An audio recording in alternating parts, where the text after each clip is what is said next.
Hello students, we are live now. स्वागत है आपका हमारे इस चैनल पर। Good evening to all of you. नमस्कार सभी को, सबका स्वागत है आज के इस लाइव सेशन में। तो आज हमारी सेकंड ईयर की लाइव क्लास है। ये क्लास नंबर हमारी फोर्थ होगी, माफ कीजिएगा थर्ड क्लास होगी, हमारी थर्ड क्लास नंबर होगी, जिसमें हमने इसके पहले संज्ञान अधिगम बाल विकास ये विषय स्टार्ट किया था। इसके पहले ऑलरेडी 2 क्लासेस स्टार्ट की थी, हमने लाइव क्लासेस कंडक्ट की है और ये हमारी तीसरी क्लास होने वाली है। तो डीएलएड 2024 हमारी जो परीक्षा है, जैसे कि आप सबको मालूम है कि भाई डीएलएड की परीक्षा जो है इस वक्त 2024 की ऑलरेडी जो है हमारे एग्जाम फॉर्म फिलअप करना स्टार्ट हो चुके हैं। तो हमारे एग्जाम के फॉर्म का जो तारीख है वो तय हो चुका है कि भाई 4 मार्च से फॉर्म भरना है। सारी इन्फॉर्मेशन मैंने बता दी है। जिनको नहीं पता हो एग्जाम फॉर्म से रिलेटेड इन्फॉर्मेशन, वो अभी जाएंगे, वीडियो चेक करेंगे, प्लेलिस्ट में आपको दिख जाएगी कि एमपीडीएड की जानकारी वाली प्लेलिस्ट चेक कीजिए या फिर लेटेस्ट वीडियो देखेंगे तो वहां पर मिल जाएगी आपको इन्फॉर्मेशन। ठीक है, तो आज की जो क्लास होने वाली है हमारी क्लास 3 संज्ञान अधिगम और बाल विकास की। जी हाँ, सबसे महत्वपूर्ण विषय में से एक है, इसकी इकाई 1 और इसका क्लास नंबर 3 उसकी बात करने वाले। फटाफट सभी लोग सेशन से जुड़िए। जितने भी लोग सेशन से जुड़ रहे हैं, जुड़ते ही पहले भाई सेशन को लाइक कीजिए, चैनल पर नया है तो सब्सक्राइब कीजिए, बेल नोटिफिकेशन ऑल रखना ताकि वीडियो कोई मिस ना करो, लाइव की नोटिफिकेशन हर बार पहले पहुंचे और दूसरों को जोड़िए। अब जैसा कि पहले बता दिया, कुछ लोग को नहीं पता हो जिनके लिए लेटेस्टली उनके लिए बता दे रहा हूं, तब तक और लोग जुड़ते चलेंगे। तब तक थोड़ी सी कोर्स की इन्फॉर्मेशन लीजिए कि भाई हम जो कोर्स लॉन्च किए हैं पीवाईक्यूज, ये पूरा संपूर्ण कोर्स 2023-24 का सत्र के लिए होने वाला है, जिसमें आपको notes, live classes, video lectures मिलेंगे और आपको प्रीवियस ईयर 2022 के, 2021 के, 2023 के, 2020 तक के सारे, इसके पहले जितने भी पीवाईक्यूज हो सकते हैं previous year, original question papers PDF form में अपलोडेड है ऐप पर। जी हाँ, तो कोर्स परचेस करने के लिए इस नंबर पर व्हाट्सएप मैसेज करके कोर्स परचेस कीजिए, फिर आपको ऐप में जोड़ा जाएगा, फिर ऐप पे आप पूरा देख पाएंगे। ठीक है, चलिए तो शुरू करते हैं सेशन को बिना किसी देरी के।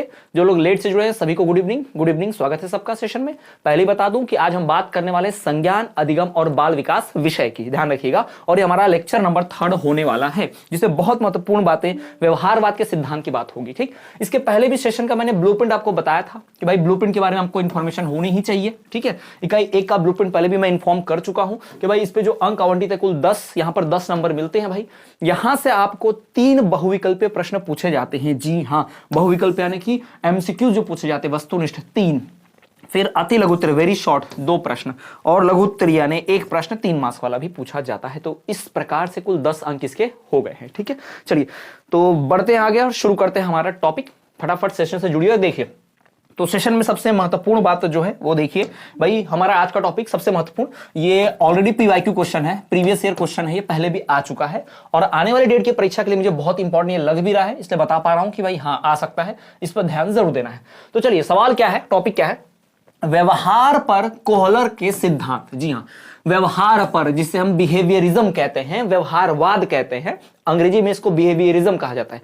यानी व्यक्ति का, बालक का, बच्चे का जो व्यवहार होता है, उसका जो बिहेवियर है, उस पे आधारित, ठीक है, उसके आधारित सिद्धांत देना।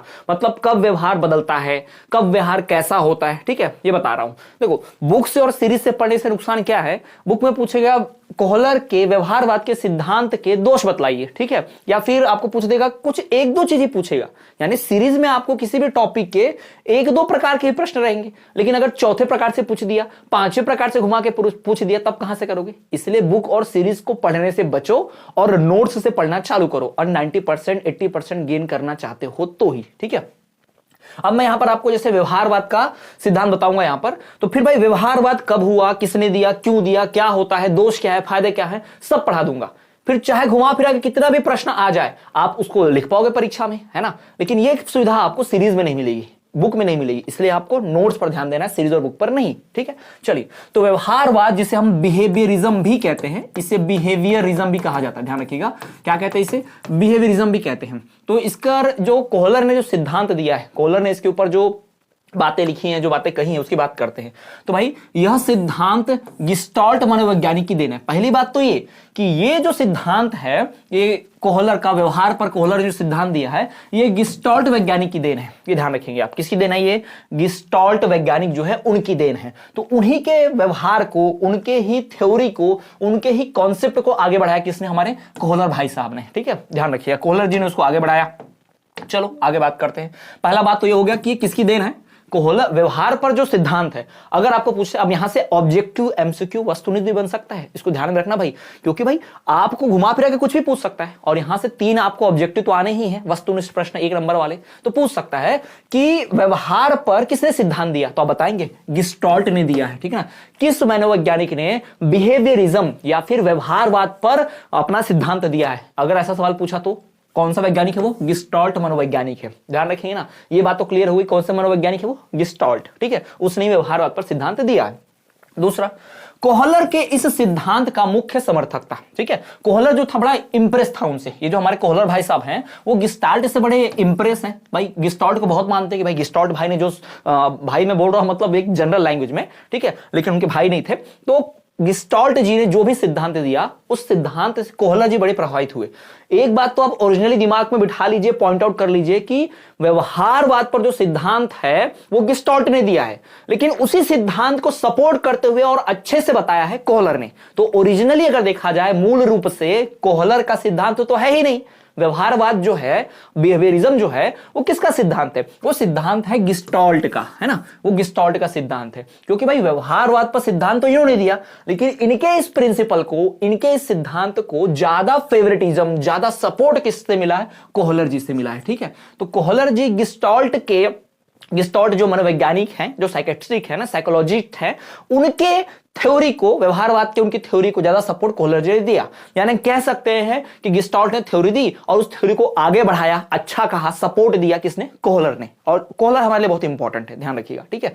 फिर कोहलर जो है इस सिद्धांत का बहुत ही मुख्य समर्थक था। तीसरी बात, इस सिद्धांतानुसार द्वारा सीखने तो उस द्वारा होता है, यानी इस सिद्धांत के हिसाब से, ये सिद्धांत क्या कहता है, ये जो बिहेवियरिज्म है या सूझ का जो सिद्धांत है, व्यवहार का जो सिद्धांत है, वो क्या कहता है कि इसमें सारा सीखना सूझ द्वारा होता है। सूझ का मतलब होता है भाई समझ, याद रखो, सूझ का मतलब क्या है, समझ, हमारी समझने की क्षमता, हम जिसे कॉमन सेंस भी कहते हैं ना आम भाषा में, सेंस नहीं है क्या, कॉमन सेंस नहीं है क्या, ऐसा बोलते हैं ना हम लोग, तो भाई ये जो बोलते हैं वो यही सूझ है। तो व्यवहारवाद सीखना, व्यवहारवाद कहता है कि कोई व्यक्ति अगर सीखता है तो अपनी समझ के द्वारा सीखता है, याद रखिएगा। देखिए क्लास में क्या होता है, सेम टीचर पढ़ाता है, सेम सब्जेक्ट पढ़ाता है, अभी मैं भी जैसे पढ़ा रहा हूं तो आप इतने सारे स्टूडेंट पढ़ रहे हो, पर हर स्टूडेंट के मार्क्स एक जैसे नहीं आएंगे, क्यों, क्योंकि भाई हर स्टूडेंट की अपनी अलग समझ है, अपने अपने समझ के हिसाब से आप मेरी बातों को, मेरे द्वारा दिए गए नॉलेज को, लेक्चर को अटेंड कर रहे हैं। तो ये ध्यान रखिएगा कि जो ज्यादा सीख रहा है इसका मतलब उसकी सूझ ज्यादा है, जो कम सीख रहा है उसकी मतलब सूझ कम है। तो ये ध्यान रखिए, ऐसा नहीं है कि टीचर ने उसको ज्यादा पढ़ा दिया, टीचर ने उसको कम पढ़ाया, इससे उसको ज्यादा नंबर आ गया, इसको कम नंबर आ गया, नहीं भाई।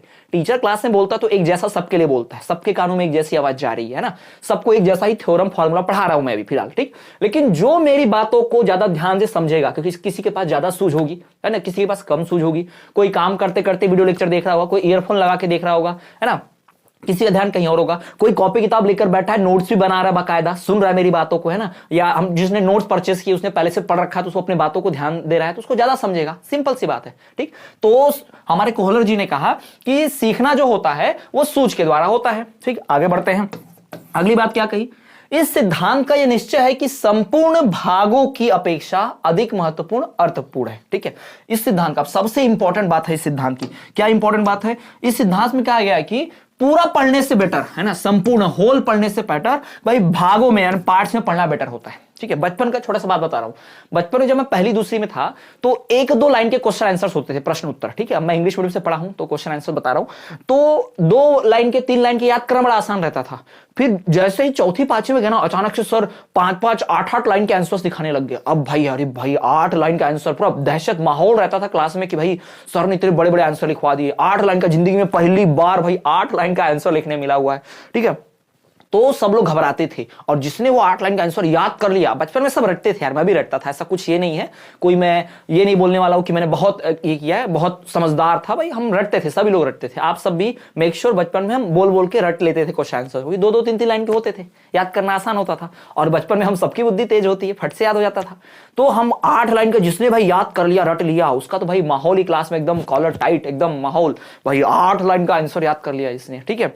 तब वो 8 लाइन का आंसर याद करने की टेक्निक क्या थी, बचपन में हम 2-2 लाइन वाले 10 क्वेश्चन आराम से याद कर लेते थे, पर वो एक क्वेश्चन 8 लाइन का देख के हालत खराब हो जाती थी।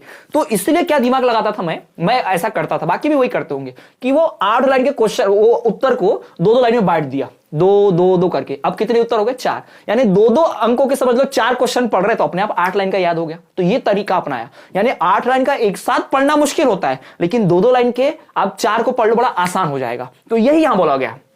तो यही बताया गया है। व्यवहारवाद में क्या बताया गया है कि इसमें भाई क्या होता है कि आप संपूर्ण होल यानी एक साथ पूरा एक पेज याद करने बैठो, उससे बेटर यह है कि आप उसको भागों में, पार्ट्स में, थोड़े थोड़े पार्ट में, टुकड़ों में बांध लो और उसको याद करो। तो ये ज्यादा महत्वपूर्ण, ज्यादा अर्थपूर्ण बनते हैं। इसलिए कभी भी पैराग्राफ में लिखने से नंबर नहीं मिलते, पॉइंट्स में लिखने से ज्यादा नंबर मिलते हैं, ये ध्यान रखना। इसलिए कभी भी आप उत्तर लिखने के वक्त ये कोशिश करो कि आप जब पैराग्राफ में लिखो, उससे बेटर है कि आप क्या करो, लाइन बाय लाइन लिखना स्टार्ट करो, पॉइंट वाइज लिखना स्टार्ट करो। आपको ज्यादा अंक मिलेंगे, ज्यादा नंबर मिलेंगे, आपको ज्यादा फायदा होगा, ये ध्यान रखिएगा, ठीक है। तो यही बात कोहलर जी ने भी बताई, यही बात सबसे पहले गेस्टाल्ट ने बोली, लेकिन गेस्टाल्ट के ही थ्योरी को और आगे बढ़ा दिया किसने? कोहलर जी ने। और कोहलर जी फेमस हो गए। गेस्टाल्ट से ज्यादा फेमस कोहलर जी है।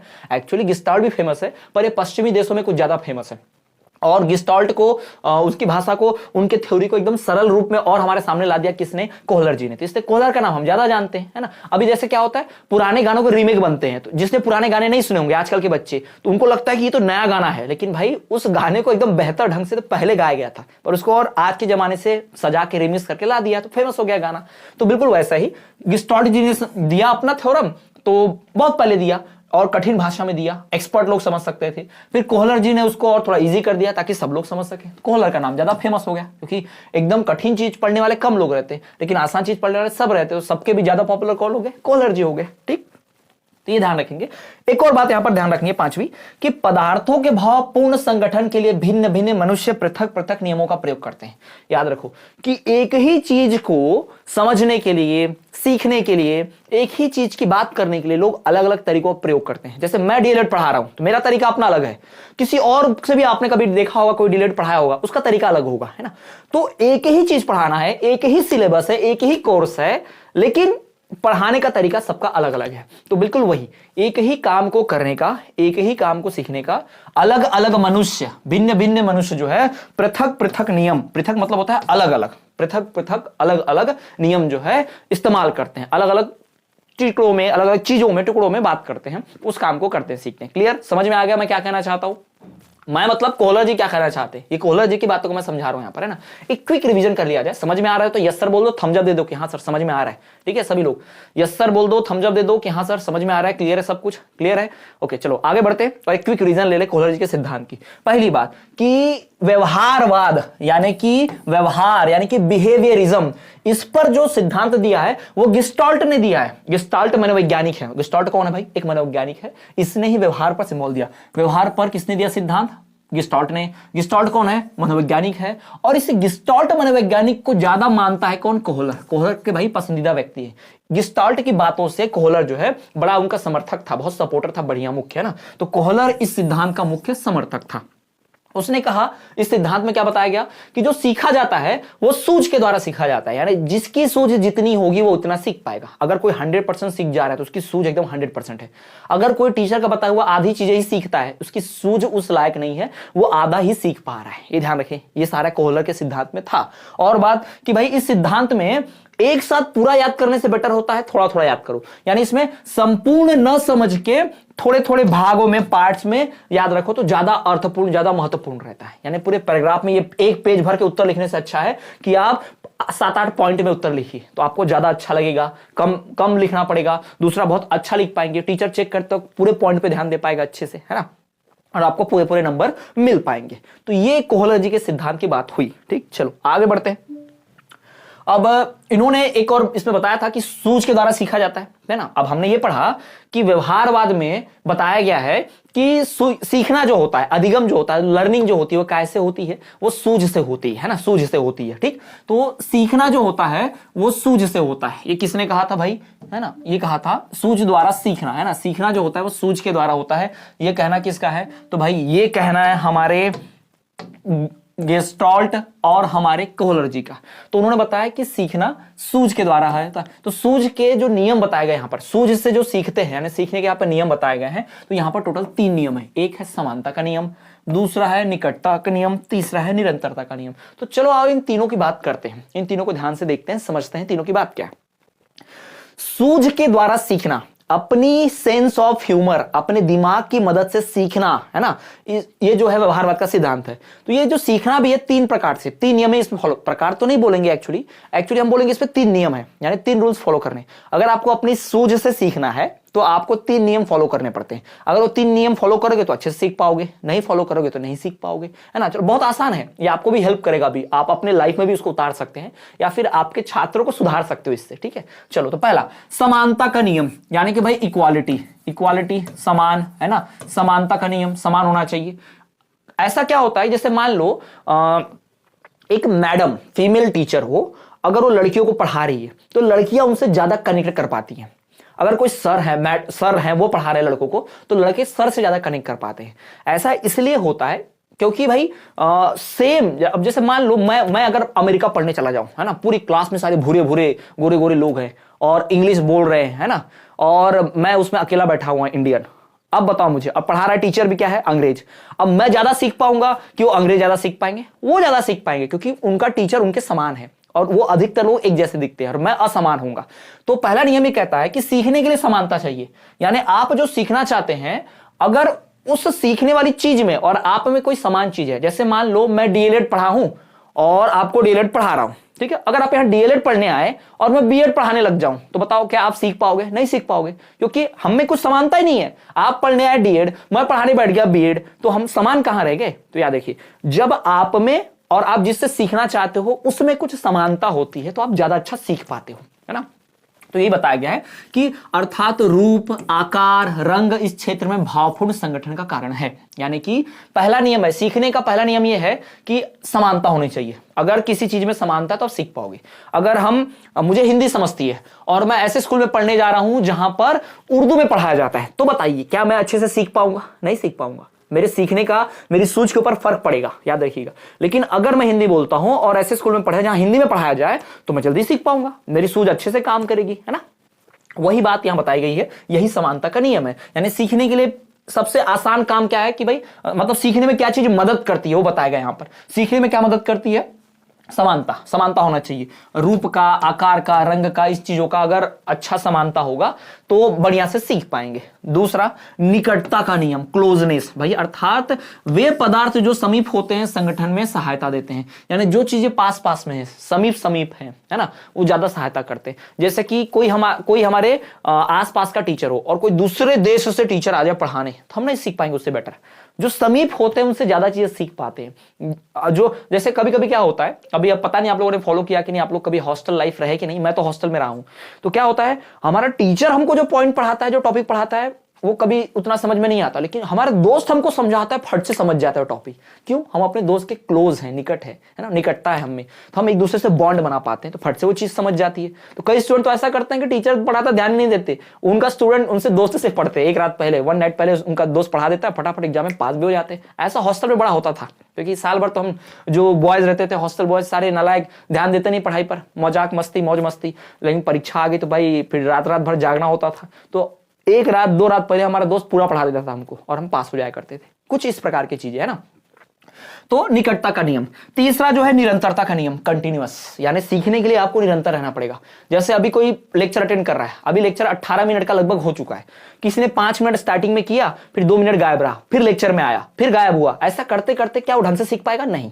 जो 18 मिनट से लगातार जुड़ा हुआ है वो पूरा बढ़िया से उसको समझ में आ रहा होगा कि मैं किसकी बात कर रहा हूं, क्या बात कर रहे हैं, क्या टॉपिक चल रहा है, वो ज्यादा अच्छा सीख रहा है। तो निरंतरता का नियम काम करता है, यहां पर ध्यान रखेंगे। कंटिन्यूअस होना चाहिए, रोज पढ़ाई होनी चाहिए। कोई 6 महीने, कोई मान लो 1 हफ्ता बहुत अच्छे से पढ़ा, फिर 15 दिन किताब ही हाथ नहीं लगा, फिर 1 हफ्ता पढ़ने बैठा, क्या वो अच्छा सीख पाएगा? नहीं सीख पाएगा, ध्यान रखना है ना। तो ये 3 नियम बहुत काम करते हैं सीखने में, ठीक। तो समानता का नियम, निकटता का नियम, निरंतरता का नियम, ये 3 प्रकार के नियम हैं जो बहुत मदद करते हैं, बहुत हेल्प करते हैं सीखने में। तो किसी की भी सूझ इन्हीं 3 चीजों पर काम करती है। अच्छी निरंतरता भावपूर्ण संगठन में सहायक होती है। भावपूर्ण संगठन किसी परिस्थिति को पूर्ण रूप से समझने की सूझ तथा योग्यता पैदा करते हैं। यानी कि भाई अच्छा अगर कोई निरंतर है, निरंतर कंटिन्यूअस बोलते हैं ना, सतत लगा रहना चाहिए, लगातार लगे रहो कोई काम में, तभी सफल होंगे, तो आपने सुना ही होगा, है ना। तो किसी भी चीज को समझने के लिए, किसी भी चीज में सक्सेसफुल होने के लिए आपको ये 3 नियम काम आएंगे, समानता का नियम, निकटता का नियम और निरंतरता का नियम। क्लियर है? ये है सूझ द्वारा सीखने का सिद्धांत, उसके नियम है।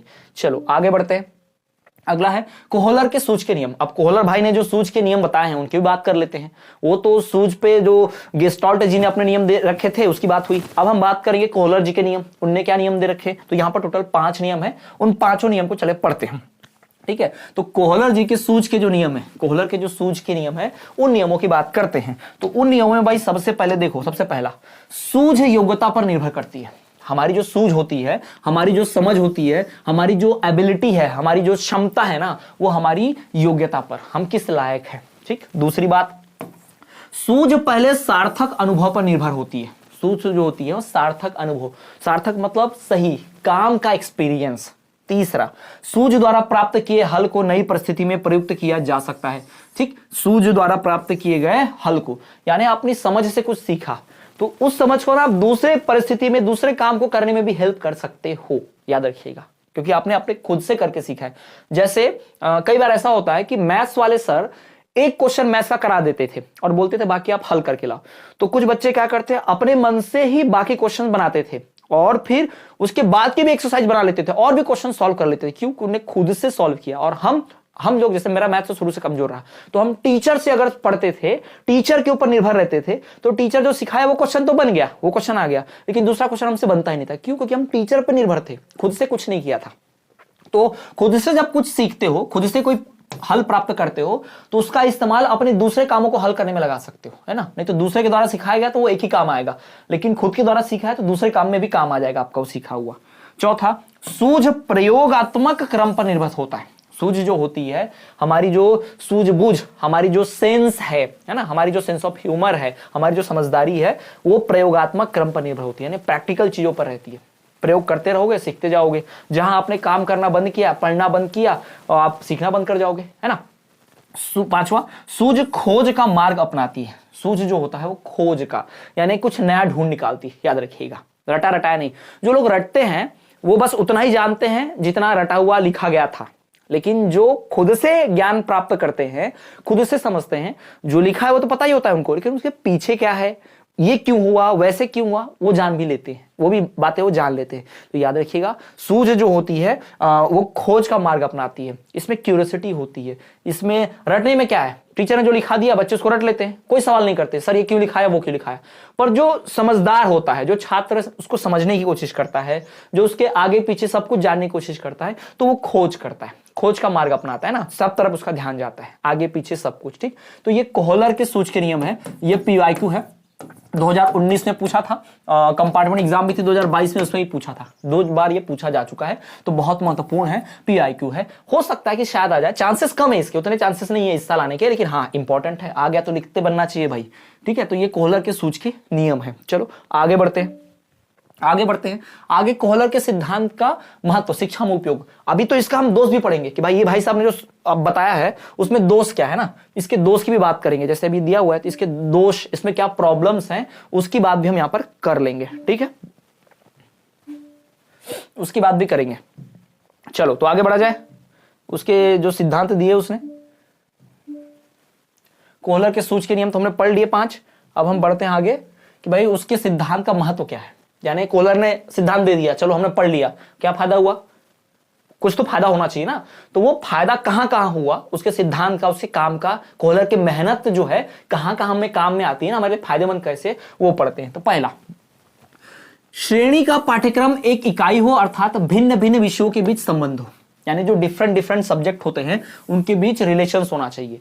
आप देखना जब कभी आपके सब्जेक्ट्स पढ़ाए जाते हैं, साइंस हो या फिर मैथ्स हो, तो देखना कभी भी वो जो इकाई, वो जो लेसन्स रहते हैं ना, चैप्टर्स, वो एक के बाद ऐसे होते हैं कि पहला नहीं सीखोगे तो दूसरे तीसरे उतने काम के नहीं रहेंगे, यानी दूसरा तीसरा पहला पढ़ लिया तो ही पांचवा छठवां काम में आएगा। ऐसा सामाजिक विज्ञान में भी रहता था, ऐसा साइंस में भी रहता है, गणित में भी कई बार ऐसा होता है। ठीक है, तो वही बात यहां पर उन्होंने कहा कि सूझ के साथ, तो कोहलर जी के सिद्धांत को किताबों में अपनाया गया पाठ्यक्रम बनाते वक्त कि भाई पहले ऐसा चैप्टर पढ़ाओ जिसको पढ़ के बच्चे दूसरे चैप्टर को अच्छे से समझ पाए, फिर तीसरा चैप्टर ऐसा पढ़ाओ जिसको पहला दूसरा समझ के अच्छे से पढ़ पाए, ये ध्यान रखें। और जिसको लास्ट में पढ़ना उसको रहता है भाई जिसके समझने के लिए बहुत सारा ज्ञान चाहिए, तो सारे चैप्टर्स पहले पढ़ लेंगे, तो अंतिम में उस चैप्टर को पढ़ेंगे तो उन पहले का सारा का ज्ञान उसके काम में आएगा, है ना।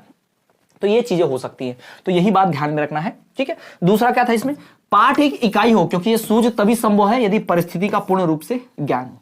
और कोई भी पार्ट जो होता है वो एक इकाई होनी चाहिए। यानी एक चैप्टर में एक ही तरह की बात करो, 10 तरह की नहीं, या एक तरह की बात 2-2 3-3 चैप्टर में मत करो, इससे बच्चे कंफ्यूज होंगे, समझेगा नहीं टुकड़ों में, एक बार में समझना चाहिए। तीसरा, यह सिद्धांत स्थानांतरण ट्रांसफर के महत्व पर जोर देता है। इसमें ट्रांसफर की बात होती है भाई, कि यहां से वहां नॉलेज, वहां से यहां नॉलेज, मेरे पास जो आता है मैं तुमको दे रहा हूं और तुम उसको ले कैसे रहो अपनी समझ बुद्धि से। हाँ ये बताया सर ने, सही बताया, ये ऐसे बताया था, वो ऐसे बताया था लेकिन समझा नहीं, डबल से पूछ लेते। तो ये ट्रांसफर होता है ज्ञान का, नॉलेज का, सूझ का, समझ का, है ना। चौथा, यह सिद्धांत सीखने में प्रेरणा पर जोर देता है। यह सिद्धांत जो है, कोहलर का जो सिद्धांत है, जिसका शिक्षा में उपयोग क्या क्या है, ये फायदे हैं शिक्षा में, कि भाई इसमें पाठ्यक्रम एक के बाद एक बनाते हैं, इकाई भी एक के बाद एक होनी चाहिए। तीसरा, यह स्थानांतरण पर निर्भर करता है। चौथा, यह सिद्धांत सीखने पर ही जोर देता है। सबसे ज्यादा जोर किस पर होता है, सीखने पर। पांचवा, यह रटने की अपेक्षा सूझ पर जोर देता है। भाई रटना बंद कर दो, रटने का बंद करो, इसलिए रटने की उत्साहित नहीं करता, क्योंकि भाई जब सूझ की बात आ रही है, समझ की बात आ रही है, जो समझते हैं वो रटते नहीं, जो रटते हैं वो समझते नहीं, सिंपल सी बात। यह सिद्धांत कठिन विषयों जैसे विज्ञान तथा गणित के लिए विशेष तौर पर लाभप्रद है ना। अब मान लो जैसे गणित में हो गया, अब चलो हिंदी की बात करें, हिंदी में पहला पार्ट भी कविता है, पांचवा पार्ट भी कविता है। ऐसा तो नहीं है कि आप पहला पार्ट नहीं पढ़ोगे तो पांचवा पार्ट कविता समझ में नहीं आएगा, अपने आप समझ में आएगा, ये अलग कविता वो अलग कविता। लेकिन गणित में कई बार ऐसा होगा कि अगर आपने जोड़ घटाना नहीं पढ़ा और सीधा फिर आप सवाल हल कर रहे बीजगणित के, हल ही नहीं होंगे आपसे, है ना। तो ये ध्यान में रखना है कि ये जो हल है, ये जो पूरा थ्योरी है, ये जो सिद्धांत है, कि पहले एक फिर उसके बाद यानी बेसिक्स एक के बाद एक चीजें जुड़ी रहे, तो वो विज्ञान और गणित जैसे विषय में बहुत काम आता है उसको सीखने में, क्योंकि ये विषय ऐसे हैं जिसमें अगर बेसिक्स ना पता हो तो हायर क्लासेस को आप पढ़ नहीं पाएंगे, ठीक है, वो बात। यह सिद्धांत वैज्ञानिक खोजों तथा आविष्कारों के लिए बहुत लाभदायक है। ये जो सिद्धांत है साइंटिफिक डिस्कवरी के लिए, वैज्ञानिकों की खोज, नए नए इन्वेंशंस, आविष्कारों के लिए बहुत महत्वपूर्ण है, क्योंकि इससे ही नई चीजें आविष्कार हो सकती है। जैसे कि न्यूटन ने जो थ्योरम दी है, उस न्यूटन ने कुछ खोजा नहीं, न्यूटन ने सिर्फ और सिर्फ ग्रेविटेशनल गुरुत्वाकर्षण का सिद्धांत दिया, लेकिन गुरुत्वाकर्षण का सिद्धांत यूज करके न्यूटन थोड़ी ना गया था चांद पर, नहीं गया ना, लेकिन हमारे वैज्ञानिकों ने उसका इस्तेमाल किया।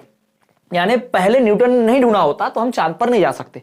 तो ये वही है, क्योंकि भाई उसके सिद्धांत का पहले बेसिक सिद्धांत आ गया, फिर उस सिद्धांत का इस्तेमाल करके हम आगे बढ़ गए, फिर हमारे द्वारा किए गए काम का इस्तेमाल करके कोई और आगे बढ़ जाएगा, है ना। तो ये ध्यान रखना है कि यह सिद्धांत वैज्ञानिक खोजों और आविष्कारों में बहुत काम आता है, बहुत लाभदायक है, वहां बहुत बेनिफिट मिलता है। और क्या, यह सिद्धांत कल्पना, तर्क और विचार शक्ति को अच्छा तथा विकसित करने में सहायता देता है। यह विचार ऐसा है जो कल्पना शक्ति को, विचार शक्ति को, तर्क शक्ति को, लॉजिक को बढ़ाने में बहुत हेल्प करता है।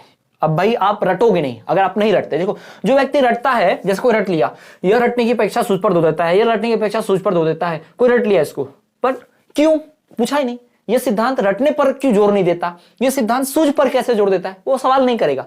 लेकिन जो व्यक्ति इसको रटेगा नहीं, जो सिर्फ समझने की बात करेगा, अपने दिमाग से समझेगा, ये मैथ में होता है ना ऐसा, ये स्टेप कहां से आई, हाँ अच्छा ये ऐसा हुआ था इसलिए स्टेप आई, अच्छा ये आंसर इस वजह से आया, हमने ये 2 हासिल लगाया, 2 का भाग लगाया इसलिए लगाया, है ना। तो ये चीजें हमें पता होती है जब हम समझते हैं, लेकिन जब रटते हैं तो ये सब आता ही नहीं भाई, जो लिखा है वही सत्य है, बाकी तो वो समझना छोड़ ही दो, है ना। इसलिए लोग समझने पर जोर देते हैं, रटने पर नहीं। ठीक, आगे बढ़ते हैं। माता पिता और अध्यापकों को बच्चों पर संपूर्ण रूप में देखना चाहिए। जो माता पिता होते हैं और जो अध्यापक टीचर्स होते हैं, उन्हें बच्चों को संपूर्ण रूप में देखना चाहिए, कि बच्चे को टोटल देखो, बच्चे की शारीरिक स्थिति क्या है, बच्चे का मानसिक स्थिति क्या है, बच्चे की भाषा कैसी है, बच्चे की समझ कैसी है, सूझ कैसी है। अब क्लास में मैं ऐसे पढ़ाऊं कि सिर्फ होशियार बच्चे को समझे, ये तो नाइंसाफी हो जाएगी। या क्लास में ऐसा भी पढ़ाऊं कि बच्चे को एकदम लो लेवल का पढ़ाए, तो ये होशियार बच्चे के साथ नाइंसाफी हो जाएगी। वो क्या बोलेगा, अरे ये तो मुझे पहले से आता है, कितना छोटा छोटा चीज पढ़ा रहे सर। तो इसलिए ध्यान में रखना है कि हम जब टीचर रहेंगे या हम माँ बाप हैं, तो हम बच्चों को ऐसे पढ़ाएंगे, बच्चों को ऐसे सिखाएंगे कि हमें लगेगा कि होशियार बच्चा भी इसको समझ जाए, और जो बच्चा होशियार ना है, थोड़ा सा मंदबुद्धि बालक है, वो भी समझ जाए। तो ऐसे पढ़ाना है, ऐसे समझाना है, ऐसे सिखाना है। ठीक, तो ये पूरा का पूरा कोहलर जी के सिद्धांत का है। तो अब समझ में आया आपको कोहलर जी ने जो सिद्धांत दिए कितने काम आते हैं। पर ऐसा नहीं कि कोहलर जी की तारीफ किए जा रहे तो कोहलर महान, एकदम सत्य, पत्थर की लकीर, नहीं भाई, इसमें कुछ गड़बड़ी भी है। कोहलर जी में क्या गड़बड़ी है, कोहलर के सिद्धांत के कुछ दोष है भाई। कोहलर जी ने जो सिद्धांत दिए हैं उसमें कुछ दोष हैं। कोहलर के सिद्धांतों के दोष की बात करते हैं तो नंबर 1 जो दोष है उसकी बात करें तो सूझ पूर्ण सीखने में प्रयत्न तथा भूल का नियम कार्य करता है। मान लो कुछ सीखने बैठे और आप नहीं समझ पा रहे उसके पीछे कारण, तो फिर तो आप कभी सीख भी नहीं पाएंगे। रटने वाला व्यक्ति चाहे समझे ना समझे रट लेता है, लेकिन सीखने वाला व्यक्ति जब तक उसके पीछे कारण नहीं जानेगा सीख नहीं पाएगा। ठीक है, तो इसमें एक सिद्धांत काम करता है जिसे हम प्रयत्न तथा भूल का सिद्धांत कहते हैं। क्या कहते हैं उसे? प्रयत्न तथा भूल का सिद्धांत। दूसरा, सूझपूर्ण सीखना ही प्रयत्न तथा भूल का अंतिम सिरा है। अगर आप सीखने बैठे और अगर आप प्रयत्न किए और नहीं याद आ रहा कुछ, तो फिर तो आप भूल गए सर ने क्यों किया था, कैसे किया था। तो ये नियम का एक दोष भी है, कोहलर के इस सिद्धांत का एक गड़बड़ी है कि यह सीखने में प्रयत्न तथा भूल के सिद्धांत पर निर्भर करता है और उस सिद्धांत पर ही कार्य करता है। उससे ही स्टार्टिंग है, उससे ही एंडिंग है, उसके अलावा इसमें कुछ है ही नहीं। सूझ में अगर आपको याद है तो ठीक, नहीं याद है तो भूल गए तो फिर खत्म काम, फिर कुछ आगे नहीं समझेगा, आपको कुछ नहीं आएगा। तो ये गड़बड़ी यहां पर मौजूद है। ठीक है स्टूडेंट्स, तो ये बात बता दी भाई हमने। तो यहां पर ही हमारी आज की लाइव क्लास, जहां मैंने सारा इंफॉर्मेशन दिया, हमने कोहलर के बारे में पूरा सिद्धांत पढ़ा, व्यवहारवाद का सिद्धांत पढ़ा, उस सिद्धांत के नियम पढ़े, उसके दोष पढ़े। ठीक है, और इस लाइव क्लास में भाई आपने ये सब सीखा। तो जिन्होंने अभी तक कोर्स परचेस नहीं किया भाई, वो पूरा कोर्स हमारा परचेस कर लो। सेकंड ईयर का कोर्स में आपको मिलेगा क्या? Notes, live class, video lectures मिलेंगे, पीवाईक्यूज मिलेंगे, है ना। 2021 के 2022 के सारे PYQs original question paper upload कर दिए मैंने, जो पहले पूछे थे, तो पूरा क्वेश्चन पेपर देख पाओगे कैसा आता क्या आता है। ठीक, नोट्स परचेस करने के लिए इस व्हाट्सअप नंबर पर मैसेज करके नोट्स परचेस कर लें। डेली लाइव क्लास 9 बजे लगेगी, ध्यान रखें सभी लोग। दोस्तों क्लासमेट तक शेयर करें, चैनल पर नया है तो सब्सक्राइब करें, प्लेलिस्ट चेक करें, एग्जाम डेट की वीडियो बनाई है वो वीडियो भी जाकर देख लो। ठीक है, चलिए मिलते हैं आपसे अगले वीडियो में, तब तक के लिए सभी को गुड नाइट।